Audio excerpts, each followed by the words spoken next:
कल हमने अपने वीडियो में डिस्कस किए थे टॉप 5 मैचेस आरसीबी और सीएसके के ओवर द इयर्स। मुझे कहना पड़ेगा दोस्तों कि हमें अपनी टॉप 5 लिस्ट में थोड़े से एडजस्टमेंट्स करने पड़ेंगे, थोड़ी सी जगह बनानी पड़ेगी और जो कल हुआ चिन्नस्वामी में उस मुकाबले को उसमें जोड़ना पड़ेगा। What an absolute thriller, mind boggling, मतलब प्रिविलेज। मैं यही कह सकता हूं कि चिन्नस्वामी में मौजूद होना उस मुकाबले के लिए मुझे लग रहा था कि यार मेरे लिए प्रिविलेज है कि मैं विराट और एमएस को एक साथ एक मैदान पे परहैप्स आखिरी बार खेलते हुए देखूंगा। बट मुझे क्या पता था कि प्रिविलेज जो है वो इतनी एक्सटेंड हो जाएगी, इतना बड़ा सौभाग्य बढ़ जाएगा कि न केवल वो दिखेंगे, न केवल आरसीबी और सीएसके एक अच्छा मैच खेलेंगे, लेकिन एक थ्रिलर दे जाएंगे जो आखिरी बॉल तक तय नहीं कर पाएगा कि विजेता आखिर कौन है।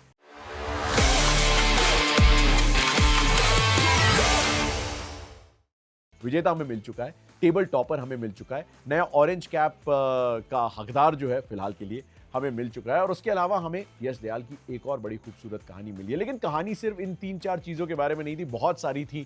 तो सबसे पहले तो ट्रूली ग्रेटफुल आप सभी के कमेंट्स के लिए जिन्होंने मुझे कहा ऑल द बेस्ट चिन्नस्वामी के लिए। अब आते हैं उस कहानी पे, क्योंकि पता नहीं था कि इस तरीके से आरसीबी को जीतना पड़ेगा और एक जीता हुआ मैच चेन्नई सुपर किंग्स हार भी सकती है और इतने ट्विस्ट और टर्न्स इसमें आएंगे। एमएस धोनी टॉस जीत जाते हैं। एमएस धोनी वही करते हैं जो अमूमन कैप्टन्स करते हैं, यानी टॉस जीत के गेंदबाजी कर लो चिन्नस्वामी का स्टेडियम में। पहले तो बारिश का जो पूरा वो प्रभाव माहौल बनाया हुआ था वो आई नहीं। थंडरस्टॉर्म्स की सिर्फ वार्निंग थी, लेकिन असली वार्निंग जो देनी चाहिए थी भगवान को ये थी कि आप थ्रिलर के लिए तैयार हो जाइए, क्योंकि अगर आप कमजोर दिल के हैं तो इस मैच को आप नहीं देख पाएंगे अंत तक। And that was the kind of story. तो एनीवे विराट कोहली और जेकब बेथेल ओपन करने आते हैं। अब देखिए फिल शॉट नहीं है, लेकिन समस्या नहीं है, बिकॉज जेकब बेथेल ने अपनी पहली आईपीएल 50 लगा दी और लगाई भी इस अंदाज में कि एक्चुअली इंटेंट और एक्सेलरेशन और स्ट्राइक रेट की कमी बिल्कुल महसूस नहीं हुई। तो रन रेट भी अच्छा, ओपनिंग पार्टनरशिप भी आ जाती है, ऑलमोस्ट शतकीय साझेदारी आती है। विराट कोहली लगाते हैं अपना 4th कंसेक्यूटिव अर्धशतक इस सीजन का, मतलब रन मशीन कोहली उन्हें यूं ही नहीं कहा जाता। और इंटरेस्टिंग फैक्ट फॉर यू कि पिछली बार जब 4 लगातार अर्धशतक आईपीएल में लगाए थे तो साल था 2016, उन्होंने बनाए थे कुल मिला के 973 रन, 973 इन वन सीजन, और ऑरेंज कैप तो जीती थी ऑब्वियसली। उसके अलावा आरसीबी फाइनल तक पहुंची थी, लेकिन उस दहलीज को पार नहीं कर पाए थे और इसी मैदान पे नहीं कर पाए थे जहां पे ये थ्रिलर, ये ब्लॉकबस्टर अनफोल्ड हुआ है। अब उससे क्या सबक लिए जा सकते हैं उस पे आते हैं। सबक तो देखिए पूरे सीजन लेते आ रहे हैं और उन्हें झोंकते भी जा रहे हैं। केस इन पॉइंट कि 157 पे 5 विकेट हो जाते हैं विराट और जेकब बेथेल की स्टार्ट के बाद। अब 2 ही ओवर बचे, एक्चुअली 2 ओवर से थोड़े से ज़्यादा बचे। रोमारियो शेपर्ड साहब को बुलाया जाता है कि सर आपने एमआई के लिए एक बार एंड्रिक नोकिया की अच्छी खासी खबर ली थी, 30-32 रन बना दिए थे सुनाए, तो कर दीजिए ऐसा कुछ काम। रोमारियो शेपर्ड सीरियसली भी ले लेते हैं, 14 गेंदों में जड़ देते हैं 53 रन। आखिरी गेंद पे भी जो पतिराना डाल रहे थे उस पर भी छक्का लगाते हैं। खलील अहमद पे तो आई थिंक 3-4 छक्के लगा दिए 19वें ओवर में।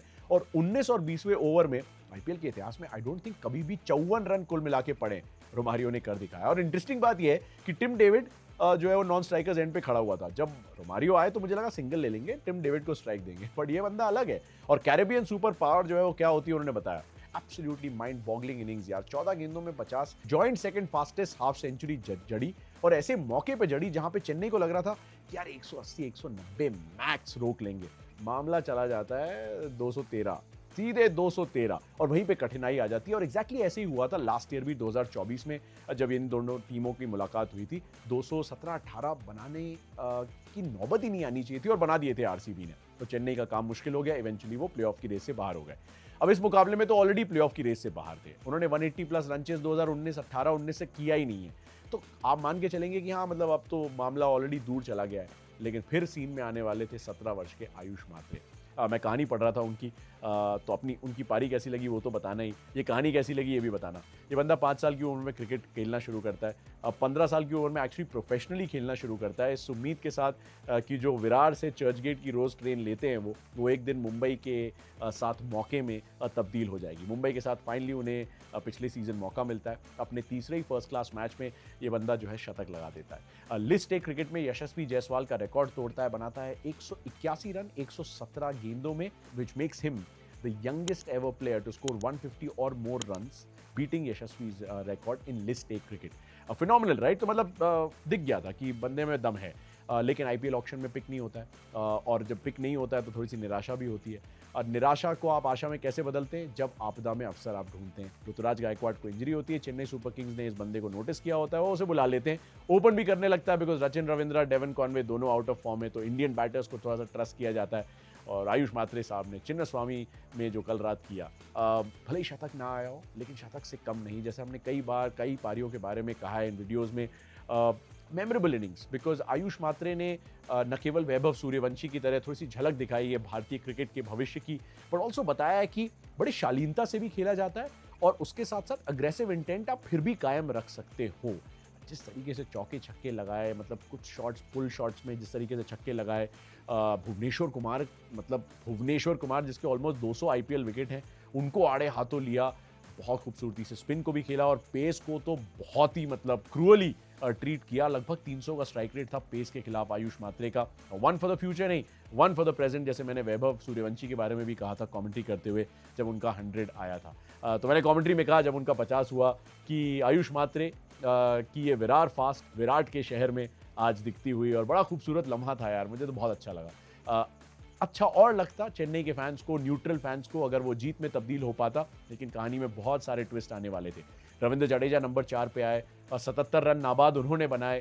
पहले तो इंटेंट के साथ बैटिंग की, लोग कह रहे थे यार इस बंदे के 3 ट्रिपल हंड्रेड्स हैं फर्स्ट क्लास क्रिकेट में, हम कब से कहते आ रहे हैं, लेकिन ऊपर क्यों नहीं खिलाते? ऊपर खिलाया, पिछले मैचेस में खिलाया, रन नहीं आए, और आज मतलब जब रन आते भी हैं तो आते इस तरीके से हैं कि वो ऑलमोस्ट मैच जिता देते हैं।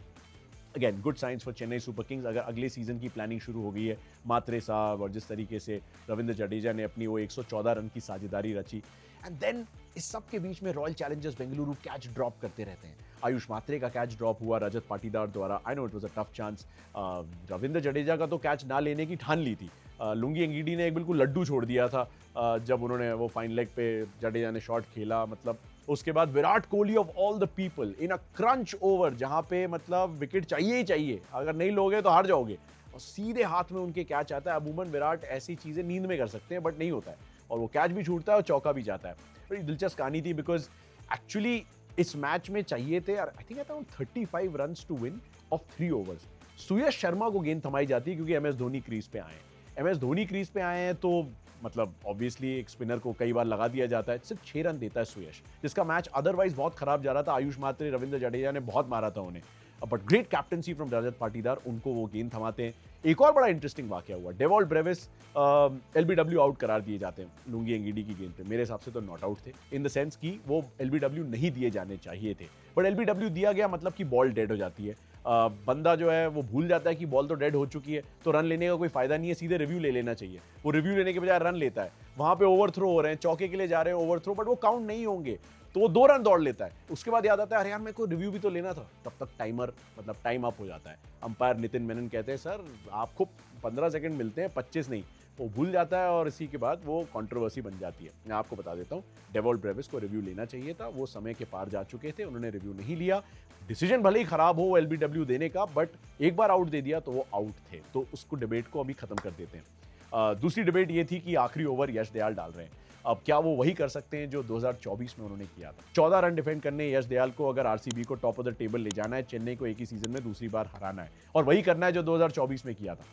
बंदा एमएस धोनी को एलबीडब्ल्यू आउट कर देता है, रिव्यू भी लिया जाता है, रिव्यू किसी काम नहीं आता है। Enter Shivam Dubey, impact player, 3 गेंदें बची हैं मतलब रन बनाने, बेसिक पॉइंट ये, और छक्के चौके लगाने। शिवम दुबे पहली गेंद पे छक्का लगाते हैं, फुल टॉस गेंद होती है, नो बॉल, फ्री हिट। अब चाहिए सडनली 9 रन और 6 रन चाहिए, और आपके पास गेंदें बची हैं 3। आप कहोगे चेन्नई सुपर किंग्स का मैच है, बट होता ही नहीं। चेन्नई सुपर किंग्स किसी तरीके से यश दयाल की वो यॉर्कर्स, वो लो फुल टॉसेस डिग आउट कर ही नहीं पाते, और आरसीबी जीत जाती है 2 रनों से। I mean this is tough for the ages, और उससे थोड़ा सा विश्वास ये जागता है कि क्या रॉयल चैलेंजर्स बेंगलुरु जिस तरीके से क्रिकेट खेल रहे हैं, वो बता रहे हैं मुंबई इंडियंस को, वो बता रहे हैं गुजरात टाइटंस को कि सबसे वेल राउंडेड यूनिट जो है अंडर प्रेशर हम ही हैं।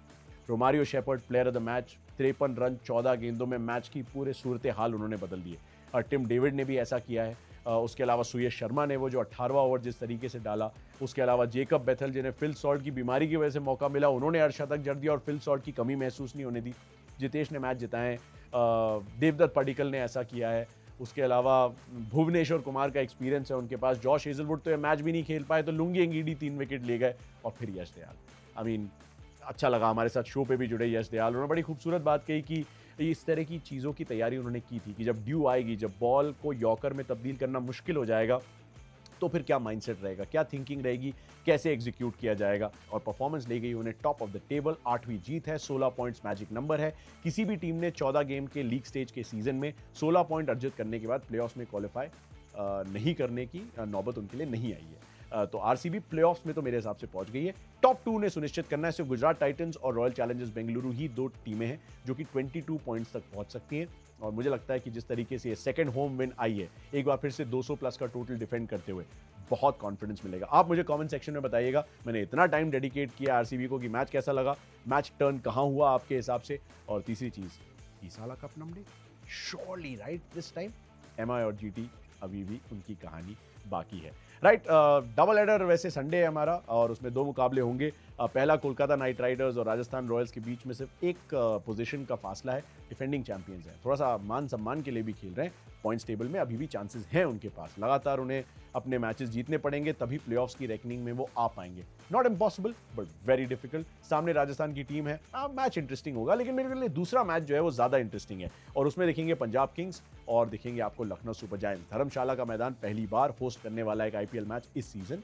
2023 से पंजाब किंग्स यहाँ पे खेलती आ रही है और नहीं जीत पा रही है, एक भी मैच नहीं जीता, 4 खेले, चारों हारे हैं। लखनऊ सुपर जायंट्स और पंजाब किंग्स की सिमिलैरिटीज देखें तो टॉप 3 प्रभसिमरन, प्रियांश आर्या और श्रेयस अय्यर रन बनाते हैं, और दूसरी तरफ मिचेल मार्श, एडन मार्करम और निकोलस पूरन रन बनाते हैं। निकोलस पूरन थोड़ा सा आउट ऑफ फॉर्म हुए हैं, लखनऊ ने पिछले 4 में से 3 मैच गंवा दिए हैं। मिचेल मार्श के साथ भी कुछ ऐसा ही हुआ है, स्ट्राइक रेट 160, 170 का था, अब 120, 130 के आसपास आ गया है। प्रॉब्लम्स, एडन मार्करम ने अपनी जिम्मेदारियों का बखूबी निर्वाह किया है।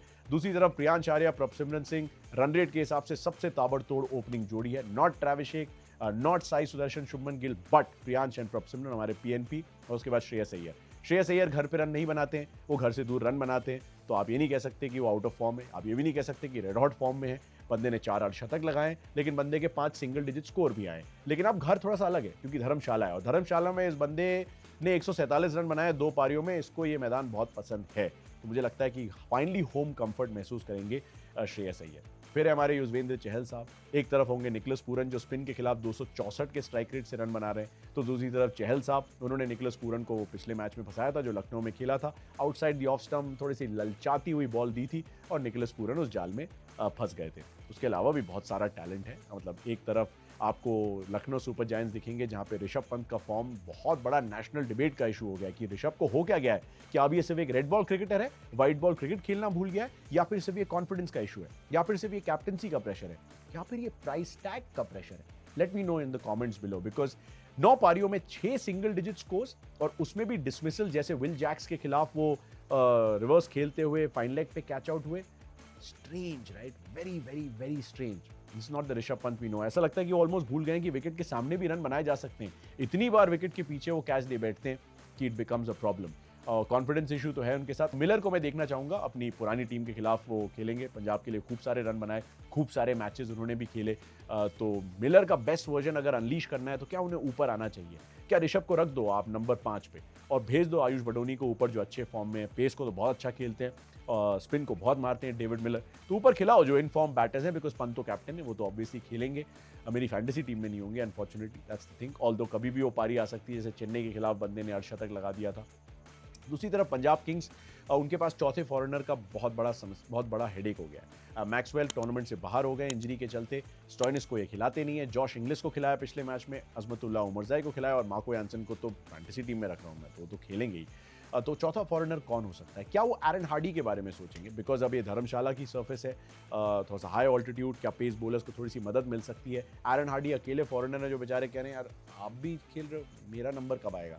शायद हो सकता है आज के मुकाबले में आ जाओ। अच्छी चीज़ ये है कि टॉप 4 में अभी भी हैं, आरसीबी के रिजल्ट से उन्हें कोई फर्क नहीं पड़ा। फर्क सिर्फ इस बात का है कि आरसीबी 16 पे है और मुंबई और जीटी से इनको कैचअप करना है, तो मैच जीतना पड़ेगा, सिंपल एज दैट। धर्मशाला में वो करना पड़ेगा जो 2023 से नहीं कर पाया। नाइट मैं 60-40 की एडवांटेज दे रहा हूँ केकेआर को आरआर के अगेंस्ट, क्योंकि ईडन गार्डन्स में मैं 60-40 की एडवांटेज दे रहा हूँ पंजाब को एलएसजी के अगेंस्ट, बिकॉज एलएसजी का फॉर्म नोज डाइव कर चुका है। उन्हें पावर प्ले में गेंदबाजी बेहतर करनी पड़ेगी क्योंकि सबसे ज़्यादा इकोनॉमी जो है वो उन्हीं की है पावर प्ले के ओवर्स में। उसको बेहतर नहीं करेंगे तो ये प्रियांश एंड प्रभसिमरन हमारे पीएनपी लीड ले जाएंगे और बहुत मुश्किल हो जाएगा काम उसके बाद। और पंजाब का bowling attack overall well rounded है। आप मुझे कमेंट सेक्शन में बताइएगा कि संडे के दिन सबसे ज़्यादा रन कौन बना रहा है, ऋषभ पंत, श्रेयस अय्यर या कोई और, परहैप्स सुनील नारायण का कोई एक ताबड़तोड़ अंदाज आज आपको दिखने वाला है या फिर कुछ और, मुझे बताइएगा। और जीत कौन रहा है, केकेआर और आरआर में? क्या केकेआर डिफेंडिंग चैंपियंस और एलएसजी और पंजाब किंग्स के मुकाबले में क्या एलएसजी सरप्राइज कर सकते हैं